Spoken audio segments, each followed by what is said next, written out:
Bonjour, on se retrouve cette semaine entre Rosh Hashanah et Yom Kippour, d'abord pour se transmettre les vœux de Shana Tova et continuer notre leçon sur le livre de Bereshit à la mémoire de Philippe Eliaou ben Pnina. Nous sommes au chapitre 29 et je vous entretiendrai des versets 1 à 30, Aleph ad Lamed. On commence. Vaïssa Yaakov Raglav Vaïler Arza Benekedem. Yaakov quitte donc le giron familial, s'enfuit en vérité, comme nous l'avons vu les semaines précédentes, selon les conseils de sa mère et avec la bénédiction de son père, influencé par la maman Rivka, et il se met en route vers le nord-est, dirais-je, Bnekedem, c'est-à-dire vers le pays d'Aram, le pays de la famille de ces Hébreux araméens, puisque vous le savez, la famille de Rivka descend de Nahor, le frère d'Abraham lui-même. Vayar ve'ine beher basadeh. Et il vit soudain un puits dans le champ. Ve'ine sham shlosha dretzon rovtzim aleha, ki mina beher ha'i yashku ha'adarim ve'aeven gdola al pi ha'beher.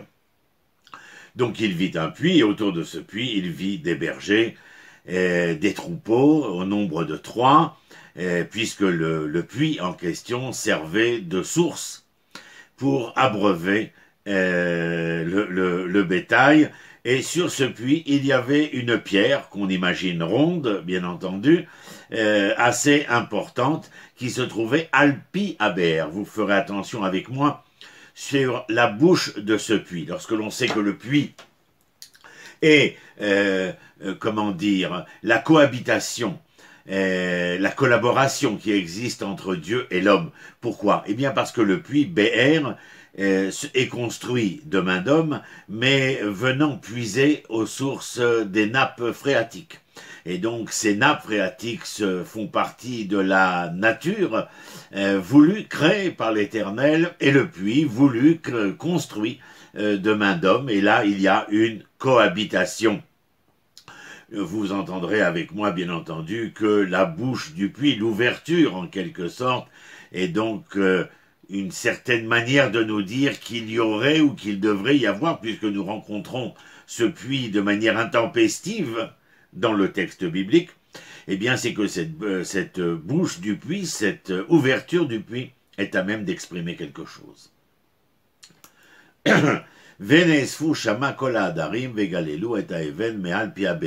donc les bergers se sont réunis pour pouvoir déplacer cette pierre qui semble assez lourde. Ils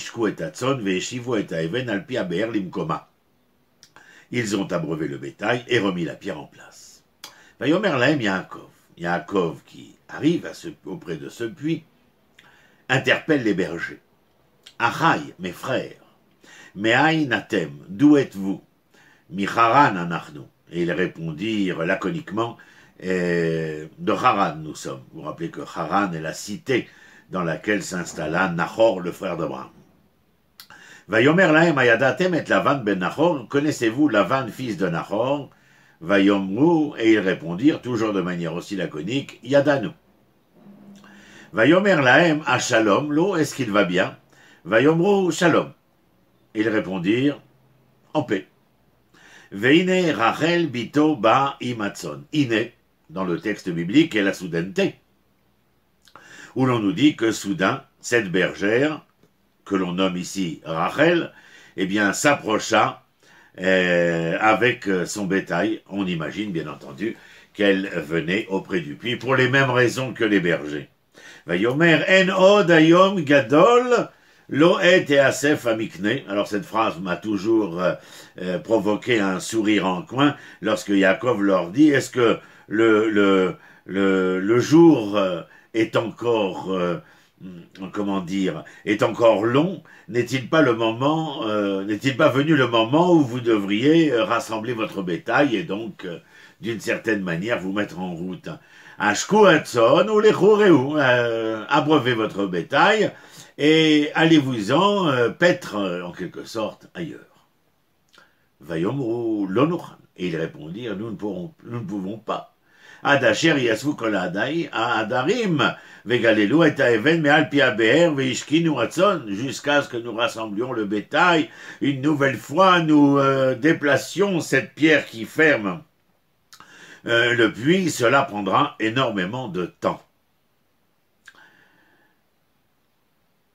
Odenu medaber imam, alors qu'il est en train de parler avec les bergers. Verachel ba'a, et Rachel arriva. Imatson Asher Leavia, avec le bétail qui appartenait à son père, qui roa i. C'est une bergère. J'aurais presque envie de dire, et il ne pleut pas vu la région où nous nous trouvons. Qui roa i. Vaïk Asher a Yaakov et Rachel, et lorsque Yaakov vit Rachel, bat Lavan, fille de Lavan, Achi Imo, le frère de sa mère, Vetson Lavan et le bétail, le troupeau de Lavan, Achimo, frère de sa mère, Vaïgash Yaakov, Vaïagel et Haeven, mais Alpiaber. Et lui seul se précipita vers le puits et déplaça la pierre qui s'y trouvait, je le répète, à lui seul. Vaïashk et son Lavan Achimo, et il se mit lui à abreuver, comme le fit Sarah pour Eliezer, il se mit à abreuver lui le troupeau de Lavan, le frère de sa mère. Ça fait 3 fois qu'on nous le répète. Vaïshak Yaakov les Rachel. Alors survint un événement qui va en bouleverser plus d'un, il embrassa Rachel. Je vous demande de prêter non seulement garde, mais attention, au fait que la même racine verbale sert pour dire abreuver et embrasser. Lorsque l'on donne à boire, c'est pour repaître sa soif, nous en sommes convaincus. Repaître sa soif, car si jamais nous restions assoiffés, je ne donne pas cher de votre avenir. Donc l'eau qui sert à abreuver, qui sert à pas seulement désaltérer, mais à subvenir aux besoins primaires de l'homme, offre la vie. Vaïshak, Yaakov, les Rachel et le baiser. Et que veut-on nous dire quand l'étymologie est commune à abreuver et embrasser? Est-ce qu'embrasser serait source de vie?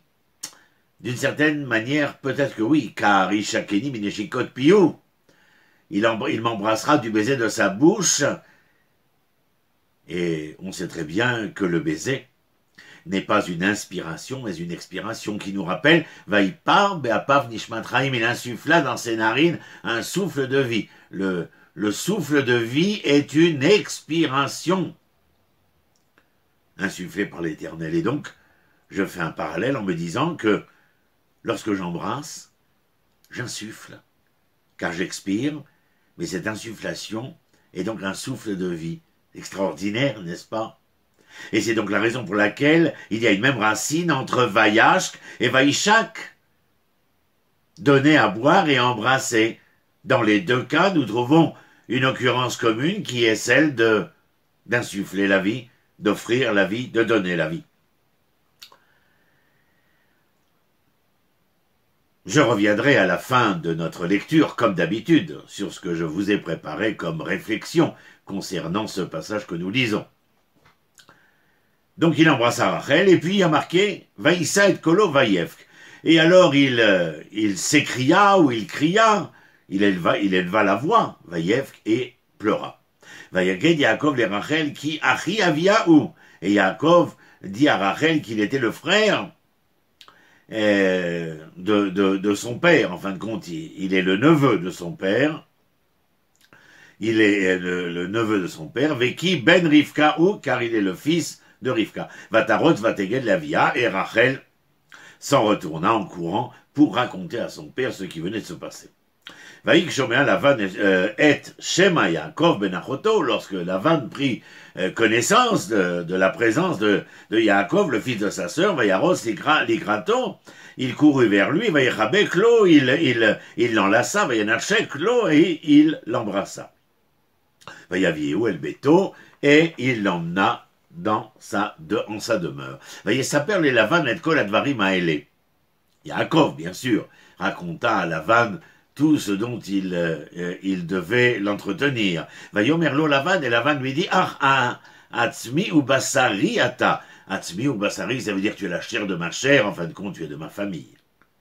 Vayomer Lavan Yaakov, Achi ata ve'avadtani chinam. Et Yaakov qui se trouve maintenant chez Lavan, on comprend bien pour un certain temps. Et donc il faudra que Yaakov mette la main à la pâte. Alors Lavan lui dit, comment travaillerais-tu gratuitement? Et donc il faut s'organiser. Agida lima mascortera, et dis-moi quel salaire veux-tu? Ou les Lavan, Shtebanot. Lavan avait 2 filles. Shem Agdola Léa et Shem Aktana Rachel. L'aînée s'appelait Léa, la Benjamine Rachel. Véné Léa Rakot, les yeux de Léa étaient, comment dire, faibles. Rachel, Aïta Yefet Toar, Rachel était jolie, était Yefet Toar, c'est-à-dire était noble, une noble personne, Yefet Maré, et était très jolie, c'est-à-dire éthiquement et esthétiquement, elle possédait ceci et cela. Vaïav, Yaakov et Rachel, et Yaakov tomba amoureux de Rachel. Vaïomer, Evdecha Shem Hashanim. Je travaillerai pour toi 7 ans, Berachel Bitra Ktana, afin de pouvoir épouser ta fille Benjamin Rachel. Vaïomer Lavan, Tov Titi Otar, là, mais Titi Otar, Leish Acher. Oui, c'est vrai, il vaut mieux que je te donne ma fille à toi, un membre de la famille, plutôt qu'à un étranger. Shva, il m'a dit, installe-toi auprès de moi. Va Yavod Yaakov berachel shevashanim, vayu beinav kiyamim achadim ba'avato ota. Et il travailla durant 7 ans, mais ces 7 années, bien sûr, furent longues. Mais son amour était tellement intempestif et intense pour Rachel que cela lui parut quelques jours, tellement il pouvait jouir de sa contemplation au quotidien. Vayomer Yaakov el Lavan, et Yaakov dit à Lavan, Ava et Ishti. Eh bien voilà, 7 ans sont passés, je mérite Rachel, qui malou yamai ve'avra Eléa, et donc je dois, comment dire, me mettre en ménage avec elle, c'est-à-dire l'épouser. Sauf Lavan et Kolanchamakom, et Lavan rassembla tous ces gens. Vayas Mishte, il offrit un banquet, Vaïba et Rêve, et le soir venu, Vaïkar, je veux dire Lavan, Vaïkar et Léa Bito, il prit Léa, sa fille, Vaïave Ota et Lav, et il la fit rentrer sous la tente de Yaakov. Vaïavo et Léa. Et Yaakov passa donc la nuit, c'est-à-dire eut des relations avec Léa. Relation intime, j'entends bien. Vaïten Lavan la et Zilpa Shifra To. Et Lavan lui donna Zilpa, la servante de Léa, de Léa sa fille, Shifra comme servante. Sachez simplement que Bila et Zilpa, qui sont l'une la servante de Léa et la servante de Rachel, pas tout le monde les considère comme des servantes, mais comme des sœurs d'autres femmes de Lavan. Vaïba Boker, et le matin venu, Véné Iléa, alors à la surprise, bien entendu, de trouver dans sa couche une femme qui n'est pas Rachel, mais qui est Léa. Vaïomer et Lavan, alors il se précipita et interpella Lavan, Mazot Asitali, que m'as-tu fait? Allo Berachel avati mecha, vela mari matani, c'est pour Rachel que j'ai travaillé, pourquoi m'as-tu trompé? Vaïomer Lavan, Loya Seken Bekomenu, on n'agit pas ainsi chez nous. C'est-à-dire qu'on ne donne pas la Benjamin avant l'aîné. La tête à Tseira, l'ifna bechira, ce que je viens de dire. Malé shvua zot. Malé shvua, ta promesse, réitère-la. Venitena lecha gamenzot. Et nous te donnerons aussi la Benjamin. Ba'avoda, asher ta'avod imadi, ve'ot sheva shanim acherot. Donc tu devras travailler 7 années supplémentaires afin de pouvoir épouser enfin Rachel. Vayas Yaakov Ken, et Yaakov fit ainsi.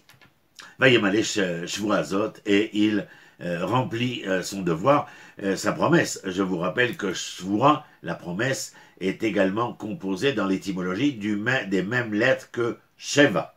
C'est-à-dire, il remplit donc sa promesse de travailler pendant 7 ans. Vaïten long, et Lavan lui donna, enfin, Rachel, Bito, Leisha, c'est-à-dire qu'il épousa, elle devient sa femme.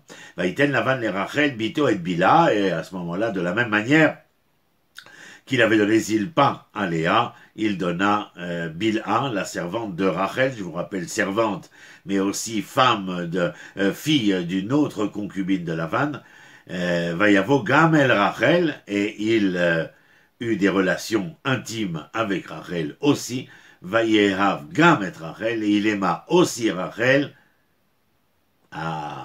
Vayavo Gamel Rachel, Vayehav Gamet Rachel, Miléa. Mi, ici, c'est pour nous dire qu'il aime Rachel plus que Léa. Vayavodimo, Otchevashanim Acherot, et Yaakov travailla durant 7 autres années. Voilà. C'est le passage du chapitre 29. La fois prochaine, eh bien, nous continuerons et finirons ce chapitre 29, et nous passerons au chapitre 30. Mais voilà ce que je vous ai écrit concernant mes réflexions à propos de ce que nous venons de lire. Voilà. Dans ce chapitre, la Torah nous parle de la rencontre de Yaakov avec Rachel, et nous pouvons voir comment le texte met en lumière ces émotions humaines intenses qui existent bel et bien entre Jacob et sa bien-aimée. Jacob avait conçu, il est écrit, on l'a lu ensemble, Jacob avait conçu de l'amour pour Rachel, il dit « Je te servirai 7 ans pour Rachel, ta plus jeune fille ». Au verset 20, Jacob servit pour obtenir Rachel 7 années, et elles furent à ses yeux comme quelques jours, je vous l'avais dit, tant il l'aimait. Ce tableau si réaliste de Yaakov, dont l'amour intense ressenti pour Rachel, lui permet de vivre ces 7 années que j'appellerais de langueur, comme quelques jours seulement. C'est là, à mon humble avis, l'une des plus belles histoires d'amour écrites dans les tout débuts de la littérature en général.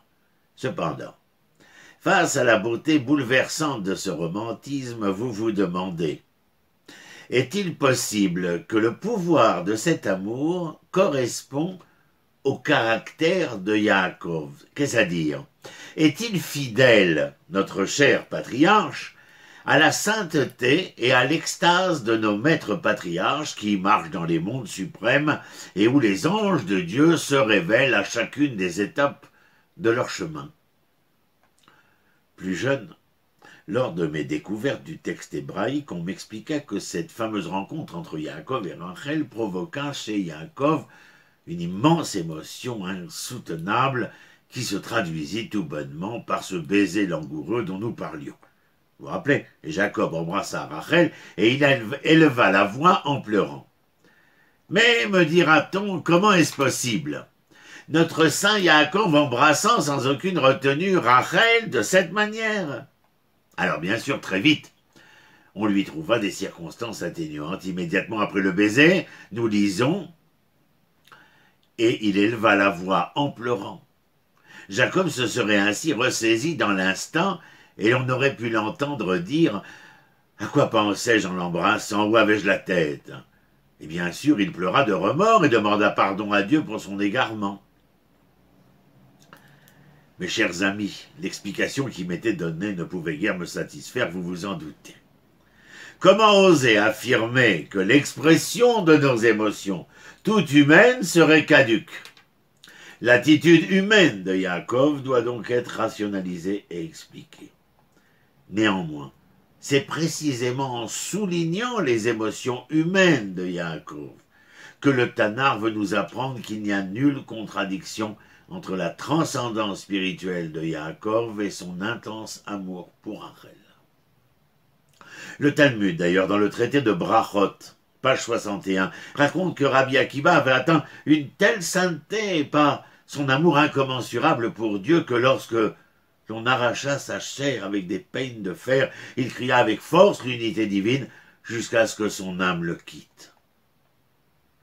Mais dans un autre traité, celui de Nedarim, page 50, recto, le Talmud raconte à propos du même Rabbi Akiba comment il est tombé amoureux de la fille de Kalba Savoura pendant une semaine et combien il était ravi de voir la beauté de la femme de Tournos Rufus.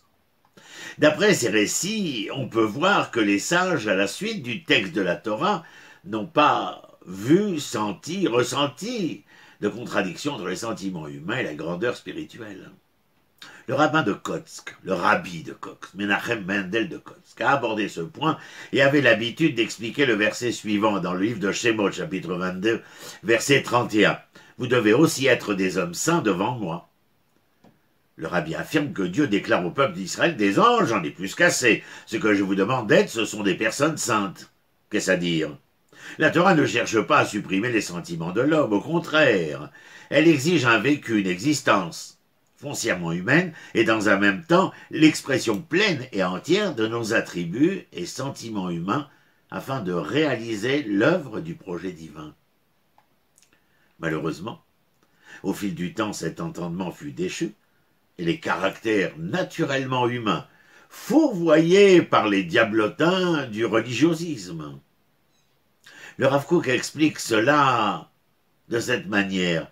Bien avant l'abolition des pulsions idolâtres, l'amour intense pour Dieu était au cœur de tous. Le fait qu'un homme aimait une femme intensément ne posait pas de problème. Ce n'est qu'après l'abrogation de l'instinct idolâtre qui conduit à une dévaluation du pouvoir de l'amour de Dieu que le comportement naturel envers les êtres humains changea. Et réellement, ce n'est qu'après cette abrogation, durant la période du Second Temple, que nous découvrîmes soudain la présence de sectes tels que les Esséniens et les premiers chrétiens. Eux pratiquèrent le célibat et l'ascèse. En ce temps-là, l'amour d'une femme ne fut plus perçu comme une évolution humaine naturelle, mais reçut la connotation d'une transgression. Malheureusement, le judaïsme fut influencé par ces approches. Approche que j'appellerais approche exacerbée de puritanisme. Il s'agit d'une situation contre nature et le comportement du patriarche Yaakov dans cette affaire en témoignera. Il semble d'ailleurs que la sensibilité de nos sages en connaissait le secret, et c'est pourquoi, dans le Midrash de Tanhuma, ils préféreront le comportement romantique de Yaakov. Je cite, « Celui qui voit de belles créatures, de beaux arbres, dit bienheureux qu'il en soit ainsi dans son monde. Tu n'as pas plus agréable que Rachel, et c'est pour sa beauté que Yaakov demanda à l'épouser. » L'attitude qui nie les sentiments humains naturels de la création provient du fait que certaines personnes ont un excès d'estime d'eux-mêmes et un manque de compréhension de leur place dans le monde. Certains énergumènes pensent que leur savoir fragmentaire et leurs pratiques religieuses toutes relatives leur donnent le droit de se conduire comme si, comment dirais-je, ils étaient au-dessus de tout autre et que l'humanité de l'être ne les concernait guère. Cette approche est particulièrement problématique, mes amis. Car une personne qui est incapable de communiquer avec autrui est incapable de comprendre incapable de comprendre ses sentiments et ses désirs, est également incapable de se connecter à la volonté de Dieu. Voyez le Maharal de Prague dans Netivot Olam. Ahuv el Abriot, celui qui est aimé des créatures par son amour, est aimé de Dieu. Concernant ces personnes qui ne comprennent pas leur place dans le monde et qui se considèrent comme étant bien au-delà de ces basses émotions humaines, Dieu affirme que, entendez bien, ni moi ni lui, le fier, ne pouvons cohabiter ensemble. Dans ce contexte, une des choses qui me blesse personnellement, c'est que je suis souvent le témoin d'attitudes élitistes et prétentieuses dans la cité en général, et plus particulièrement dans le monde religieux. Qui sont-ils, franchement, pour se permettre une telle hauteur et considérer l'autre de manière inacceptable? Pour qui se prennent-ils, ces uluberlus, à la voix gâtée, à l'attitude erronée et aux vêtements déguisés? Êtes-vous autorisé à ignorer les sentiments d'autrui simplement parce que vous pensez être je ne sais quoi ou je ne sais qui? Dans le même ordre d'idées, même si je sais que cela ne s'applique pas à beaucoup d'entre vous, laissez-moi vous donner quelques conseils sur la façon de se comporter lorsque le moment sera venu de choisir un ou une partenaire, afin que celle ou celui-ci vive non seulement à vos côtés, mais qu'il ou elle soit important pour votre vie. Ne vous concentrez pas uniquement sur vos besoins et vos désirs, mais aussi sur ses propres besoins et désirs. Appelez plus souvent et ne blâmez personne pour vos propres erreurs. Lorsque vos aspirations, vos désirs ne se réalisent pas vraiment comme vous les pensiez, ne passez pas à un autre ordre du jour, mais cherchez les raisons de vos échecs. Une dernière chose, mes amis. Par amour de soi et de respect d'autrui, ne concluez jamais une relation par téléphone, mais bien par un autre rendez-vous, un autre face-à-face où votre volonté s'exprimera. Ce n'est que lorsque nous avons suffisamment médité, à la fois sur notre côté humain et celui des autres, que nous pouvons tous, enfin, mériter le titre de fils d'Abraham, d'Yitzhak et de Yaakov. Je vous souhaite le mieux et le meilleur. Gmar Chatima Tova, Shana Tova. À très bientôt, mes amis.